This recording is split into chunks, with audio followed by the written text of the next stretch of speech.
This podcast is brought to you by the good people at Living with Hemophilia, the online hemophilia community brought to you by Bayer. Living with Hemophilia is the destination of choice for a plethora of useful info, like medical and non-medical tips, helpful advice, information on programs for all ages and stages, leadership opportunities and initiatives, sewing patterns, and videos, the best videos.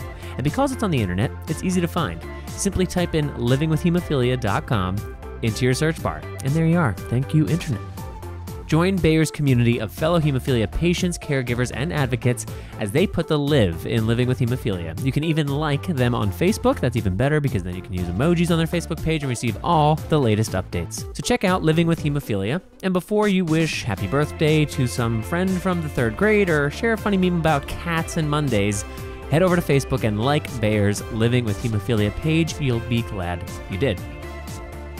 We are joined today by Tracy Mann, a registered dietitian with her own company called Everyday Nutrition that helps individuals achieve a healthful lifestyle and experience health and wellness every day. I wanted to have Tracy join me on the podcast because a few years ago, she gave a great presentation at the Education Weekend in Colorado about nutrition, and that really helped me have a better understanding of how to eat in a more healthy way. And I wanted her to share some of that knowledge with you. So welcome to Ask the Expert, Tracy. Thank you. Thanks for having me. We're really excited to hear a little bit more about nutrition. When we heard you present at the Education Weekend here in Colorado several years ago, it was really informative. And I just wanted you to first start off by giving a little bit of background about your experience as a dietitian and with nutrition in general. I've been a dietitian now for almost 11 years. It'll be 11 years in July, which is crazy. And through my career, I've worked with a lot of different types of patients in different settings. And actually, when I presented at the Educational Weekend, that was my first experience really talking to people about nutrition and blood disorders. So I learned something new by preparing for that. And I really like helping a wide variety of people. So I don't really have a specialty or anything. And that's what I love about nutrition is there's so many different things to talk about and ways to educate people. That's awesome. So you were at University of Colorado at a time, but now you have moved on to your own company now. Exactly. I left the University of Colorado last summer when I had my 4th baby.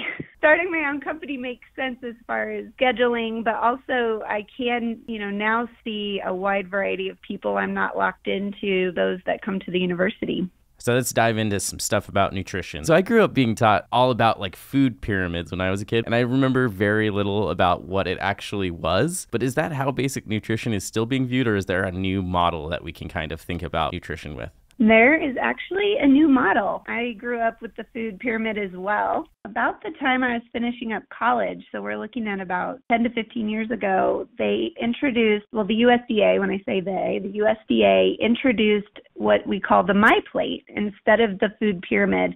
Which I think is a lot more user-friendly for people who don't really have a background in nutrition. And it shows you what your plate should look like with the different food groups. It's a lot more user-friendly, which is probably helpful now versus trying to memorize, what was on the base of the pyramid. So the food group categories are the same as they were back when we learned the food pyramid. But they've essentially put it on a circle, which is the plate, and then they've divided the plate up. So like vegetables is what we should be eating the most of, and that's half your plate. A quarter of the plate is your meat or protein. A quarter of the plate is your grains and starch vegetables. And then they have a little circle beside the big circle, which is your dairy or dairy alternative. And then they usually put fruit outside of that as well. The fruit and dairy is off of the main plate, so that's not like considered part of your daily intake. It is. It's still part of the main intake, but usually, we don't set our glass of milk on the plate. Some people have made alterations. You'll find different health professionals who might do a slightly altered plate where instead of that half of the plate being vegetables, a quarter is fruit and a quarter is vegetables. But we're really trying to promote increasing vegetable intake because that's what most Americans do not eat enough of. I'm trying to remember on the food pyramid, was there a dessert category like sugar or anything? I can't remember. There was. Actually, the point of the pyramid was items we should eat sparingly, and it was sweets and oils, like the non-healthy fats. They were up there. And so there isn't anything to capture that in the MyPlate version of this. But most dietitians that I work with, and my philosophy is those types of things can be eaten in moderation, but they shouldn't be the main basis of your diet. So that's why there's not a spot for them.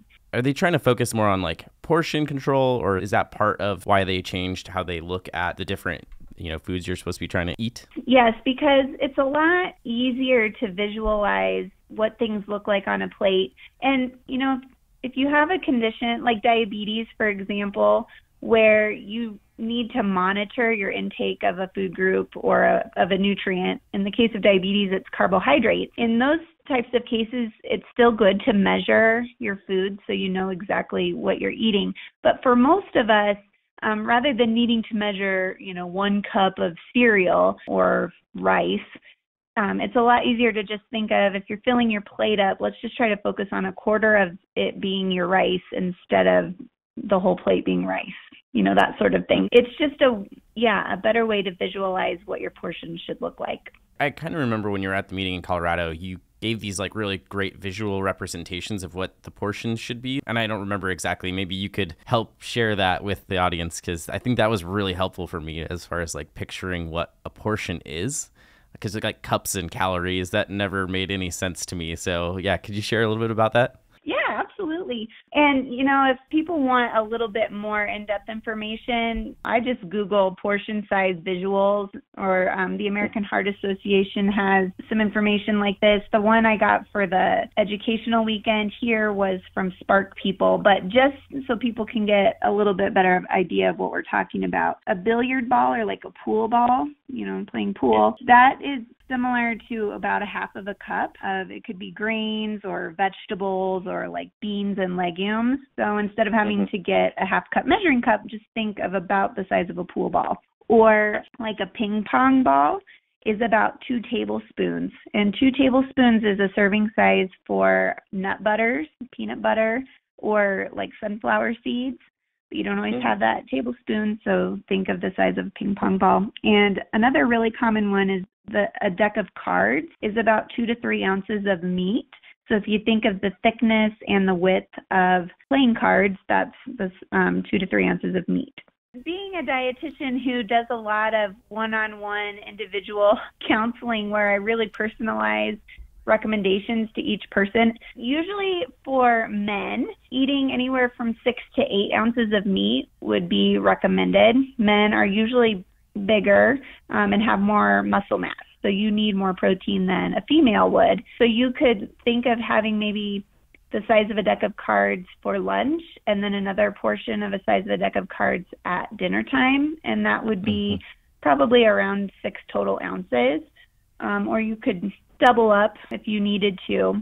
But typically when I'm giving you the visual of a serving size, men might need twice that amount versus a woman. And of course, children need a different amount than adults. For like that half a cup of, let's say, a grain like rice, yes, half a cup is a serving, and that's probably about a quarter of your plate if you're thinking of it, but men might need double that. So you might need 1 cup just to make sure that you're meeting your calorie needs to have enough energy to get through the day. And our calorie intake still like the 2,000 is like the general for the general population? Exactly. And that's like for food labels, and it's hard to talk food labels when people aren't looking at food labels while we're talking, Sure. But when you look and you see that, on the side of a box of crackers, 6 crackers has 140 calories, off to the side of that, it'll say maybe, I'm even trying to think of the correct percentage, it might say 30% of total daily calories. They're basing that off of a 2,000 calorie diet. So I think every month or so, I hear about some food that we should be avoiding, or it once was unhealthy, but now it seems like it should be healthy, especially with like the different kinds of fats. Could you like give us any updates on kind of what's been going on in that world, or, how do people keep up with the latest trends in what we're supposed to be eating and what we're not supposed to be eating? I'd like to touch on this for people because especially with social media and with quick media, we get breaking news all the time, or, a new study will come out and people report on it right away. It can send a really confusing message to consumers. So I like to use the example of an egg. People used to eat eggs all the time, and nothing was ever said about eggs. And then the 80s roll around, and they found out that a major component for heart disease is cholesterol. Oh no, egg yolks have a ton of cholesterol. Eggs, therefore, must be bad for people. Do not eat eggs or limit your egg intake, right? And I actually remember this happening when I was in college because one of my professors was studying trans fat. And he said, I guarantee you in the next 10 years, you'll be telling people to eat butter and eggs again. And we're all shocked. You know? No, we won't. Well, it's true. After they did more studying of heart disease, they realized that cholesterol in our bloodstreams is not really affected by cholesterol from our food products. It's actually more impacted by our intake of man-made fat products like trans fat. That's where the confusion comes in because, you know, my parents and grandparents still think eggs are really bad for us. And when I see younger people, they're like, I never even knew eggs were bad for us because they missed that period of time. So I think the key things to take away from this is when a new study comes out, you know, you can pay attention to it if you want, but typically if it's a brand new study, it needs to be replicated. We can't just say right then and there that what they found is what is, you know, correct. It doesn't mean it'll hurt you to start following those recommendations necessarily, but it might mean that they need to do more research to tell us for sure if that's happening. And there's a quote that kind of goes around. I've seen it on Facebook in a lot of my dietitian groups, but nutrition is a science. It's not a feeling. And science takes a long time to decipher and kind of sort out. It's always best to talk to a professional because we kind of know where to leave the emotional studies and where to take the evidence. I think organic diets have been a very prominent thing in our culture lately, eating organic and these healthier foods, but the costs are generally a lot higher. How can you balance, you know, supposedly eating these organic foods that are better for you, but also the cost? I think that's been one of the more prohibitive parts for me is just the cost to keep up with eating organic diets. Do you have any suggestions around that? I think when talking nutritional value of, let's say, an organic apple versus a non-organic apple, nutritionally, when they're analyzed, it's pretty much the same. So then what starts to come about is really it's the pesticide talk. They're starting to study if some certain conditions are caused by pesticide consumption from our fruits and vegetables or not. And so a guide that people can use if they're concerned about pesticides is the Environmental Working Group, or abbreviated EWG. They have two guides. One's called the Dirty Dozen, and those are the top 12 produce items that tend to have higher pesticide residue. And so those would be food items you would want to focus on getting organic if you're concerned about pesticides. And then they also have a list that they call the Clean 15, and those are the top 15 foods that, when studied, do not really have a lot of pesticide residue on what we consume. So, for example, bananas are on the Clean 15. And the reason is, even if there's pesticides on the skin, we don't eat the skin of those bananas. So when you consume a banana, you don't really need to worry about it. And it wouldn't be worth the cost to buy an organic banana. So another thing, actually, I just saw it today when I was doing just a little last minute prep. And it's from a book called Food Truths from Farm to Table. And it's a dietitian who says organic farming is about production methods, not nutritional value. So when people are organic farming, they're really focusing on how they're growing those products, not exactly paying attention. I mean, they have no control really of the nutritional value that goes into those items. Generally, something with a skin on it that you don't eat would be one of those Clean 15. Is that kind of the idea too? Exactly. Yep.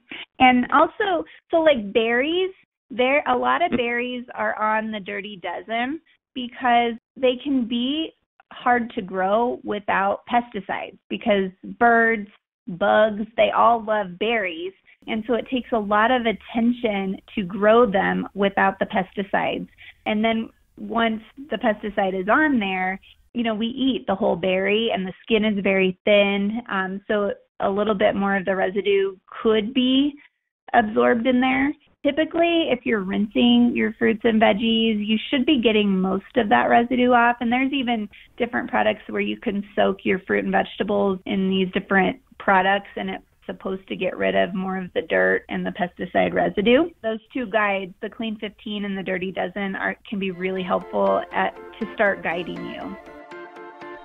This podcast is brought to you by the good people at Living with Hemophilia, the online community brought to you by Bayer. Living with Hemophilia is the destination of choice for a plethora of useful info like medical and non-medical tips, helpful advice, information on programs for all ages and stages, leadership opportunities and initiatives, sewing patterns, and videos, the best videos. And because it's on the internet, it's easy to find. Simply type livingwithhemophilia.com into your search bar and there you are. Thank you, Internet. Join Bayer's community of fellow hemophilia patients, caregivers, and advocates as they put the live in living with hemophilia. You can even like them on Facebook, and that's even better because then you can use emojis on their Facebook page and receive all the latest updates. So, check out Living with Hemophilia. And before you wish happy birthday to that friend from 3rd grade or share a funny meme about cats and Mondays, head over to Facebook and like Bayer's Living with Hemophilia page. You'll be glad you did. I'm actually in Omaha, Nebraska, recording this podcast. So I'm on the road again, and I travel a lot for work. And I just find it very difficult to keep a healthy diet when I'm on the road. It's so easy just to go down to the hotel and order, a burger or something. So do you have any helpful techniques for eating healthy when you aren't at home and you're on the road? I think, and everybody has different goals. I'll have some clients who are trying to lose weight, and then sometimes I just have clients who are just overall trying to eat more nutritiously. The MyPlate, if you start getting used to using that visual, you can even take that on the road with you. It'll be in your head. You don't have to carry any handout or log your food intake or anything. But let's say you go down to the hotel restaurant and you do want a burger. Then you could think about, well, what am I missing from my meal? I've got the burger, which is protein, and I've got the bun, which is my grains.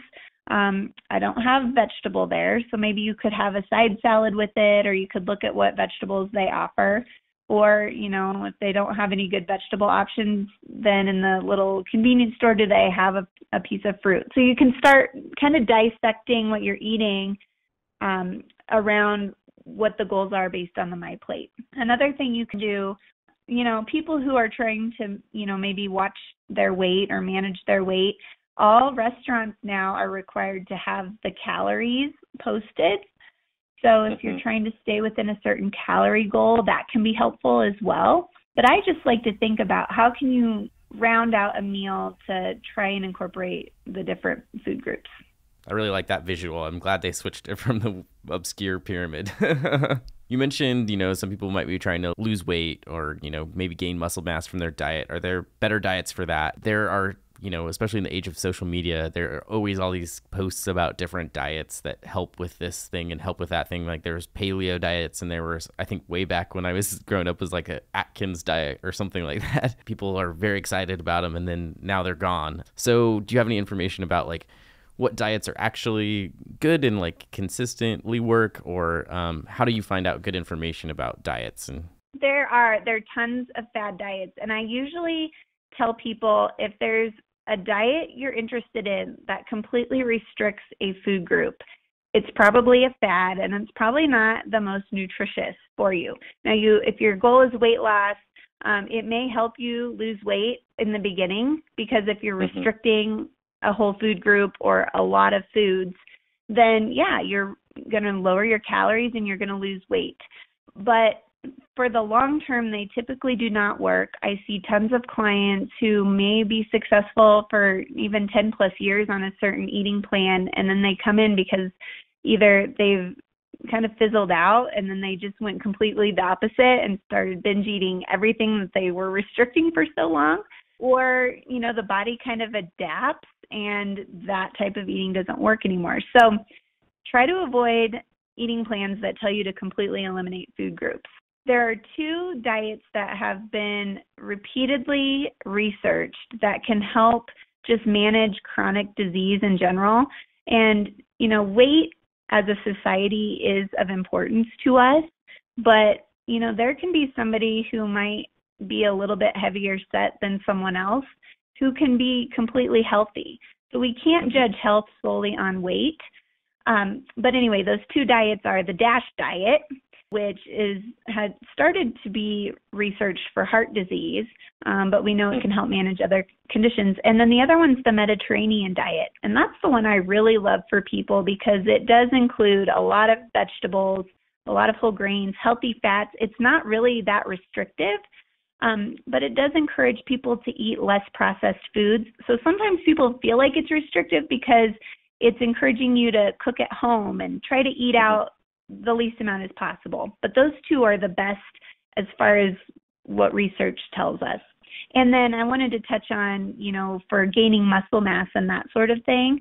If you're trying to gain muscle mass, eating protein is really helpful, and especially protein from animal foods, because the protein from animals is the most similar to the proteins in our bodies.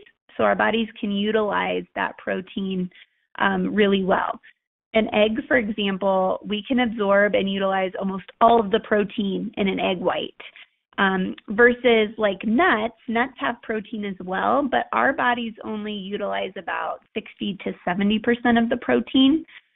So it's not that you can't use it, it's just not as absorbed and utilized by the bodies. And then people who are trying to lose weight and also gain muscle mass, you need to just make sure you're not restricting calories too much. Otherwise, our bodies will break down protein and break down our muscles to help fuel, our organs and everything. So it's more about switching which kind of calories you're consuming, not necessarily restricting it too much. Exactly. Okay, so it's kind of finding a good balance between maybe cutting calories just slightly, but like more vegetables and stuff and less fats. At least when people come to me, they're expecting like these outrageous recommendations, or like they come in expecting to have to restrict their foods. And in general, I'm usually telling them to eat more, and they're completely baffled. Just the right food though, right? Exactly. When you are helping your clients, eat healthier, and as soon as they're, out of a meeting with you or not in contact with you, like what are the best ways to track your food or kind of keep thinking about nutrition? Like, are there apps that can help you? Are there some sort of tools that you find helpful for people? Everyone is different. So some people do need some accountability. They do really well with tracking. And the one that my clients like the best is MyFitnessPal. Now, it's not the only one out there, and I usually tell people, if you try MyFitnessPal and you don't like it, there are other ones you can try, but that seems to be the one people like the most. But then I have other clients who, if they are tracking, they drive themselves so crazy that they get off track or they get so frustrated they don't want to come back and meet with me. So in that case, then I usually... I'm coming back around to the food, the plate model. Sometimes we don't track so specifically, but we just really shift our focus on, are you getting all the food groups so that you're getting a well-balanced eating plan?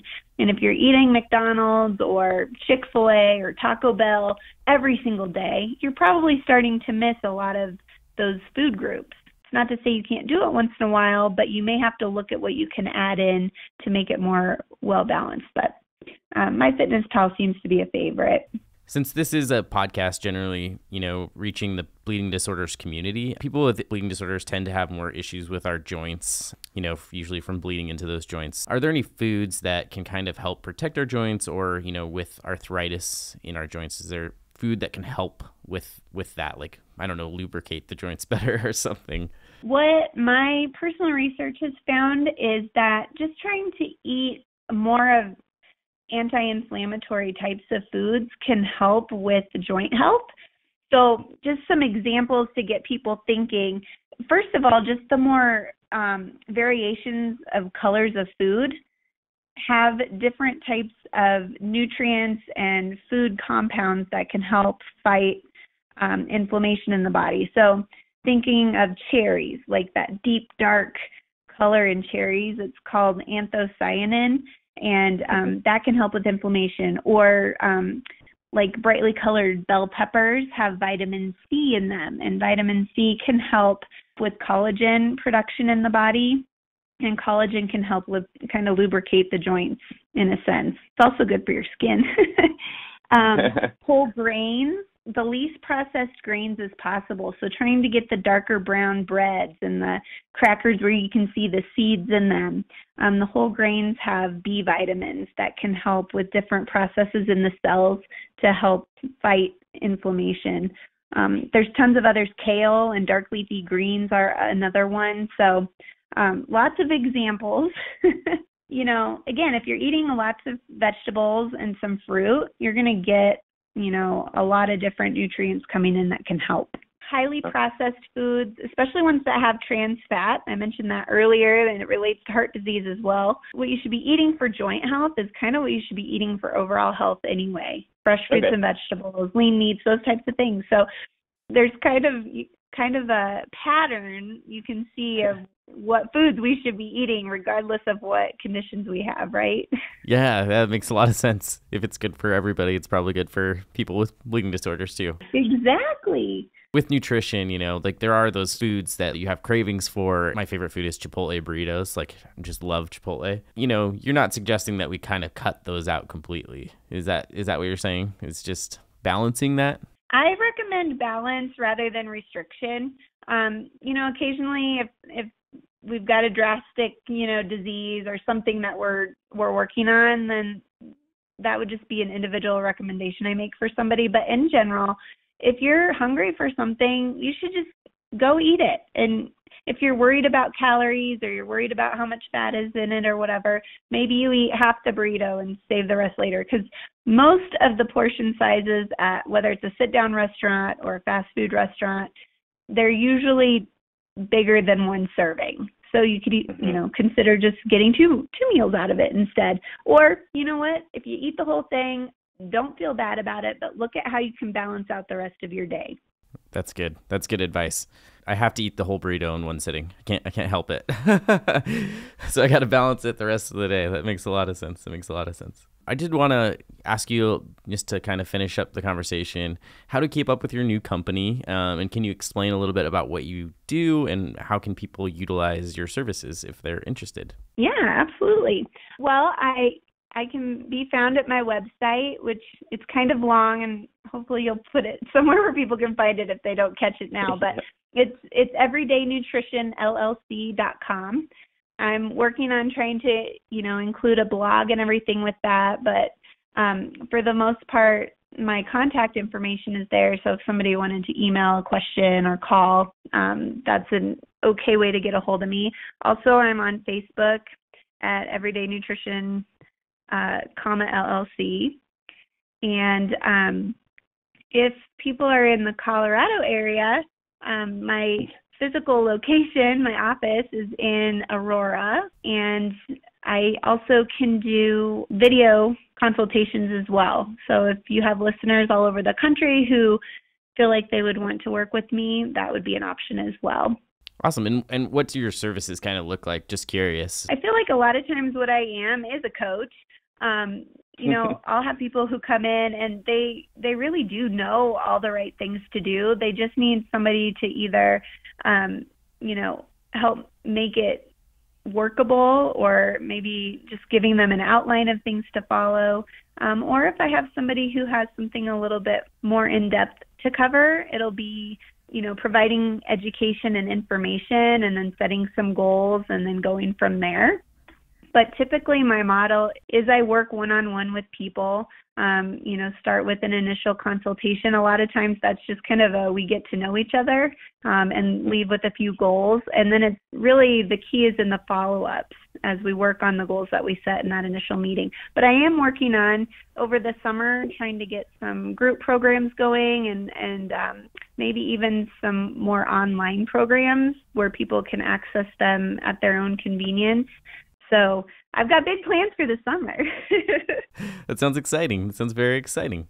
Before we go, are there any other tidbits or pieces of advice that you'd want to leave people with? I think overall eating should be enjoyable, and I don't feel like it should be anything to add stress to people's lives. So, don't be overly restrictive.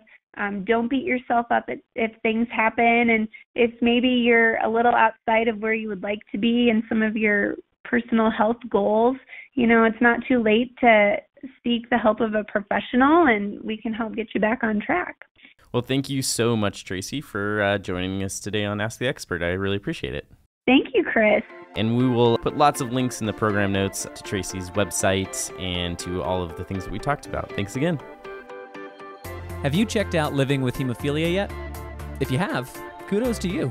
Not only are you eager to join this exciting community of discourse and helpful information, you're also a keen listener and patron of the arts. But if you haven't taken a swim through livingwithhemophilia.com, take a moment to pull it up on the old internet. I think you're going to love it. Helpful content, relevant updates, and most of all, a bunch of people going through the same things you are. It's a growing part of the online Living with Hemophilia community brought together by the good people at Bayer. Also, put it on your Facebook to-do list. Hit the like button on Living with Hemophilia's Facebook page. It's a good alternative to looking at the slideshow of your neighbor's recent foot surgery. I mean, unless you're into that sort of thing. Living with Hemophilia from Bayer. Check it out. And that is all for the Ask the Expert podcast. We'll be back next month with another expert interview. BloodstreamMedia.com is your one-stop shop for all of Bloodstream Media's podcasts for the bleeding disorders community. Once on BloodstreamMedia.com, don't forget to follow the links to subscribe to the Bloodstream podcast, Ask the Expert podcast, Powering Through podcast, and the Bloodline podcast on iTunes, Stitcher, Spotify, or wherever you listen to podcasts. Have an idea for a future episode of Ask the Expert? Have a question you would like to hear an expert answer to? Email us at mailbag@bloodstreammedia.com. You also find Bloodstream Media on Facebook at facebook.com/Bloodstream Media and on Twitter @BloodstreamInfo. This episode of Ask the Expert was written by Chris Bombardier, produced by Patrick James Lynch, Rob Bradford, Joshua Sterling Bragg, Alva Friedman, and Colby Crow. Artwork by Ryan Geelan and Katie Wright Mead, and the Ask the Expert pod is edited by Allison Stoney. I'm your host, Chris Bombardier, and until next time, keep on climbing.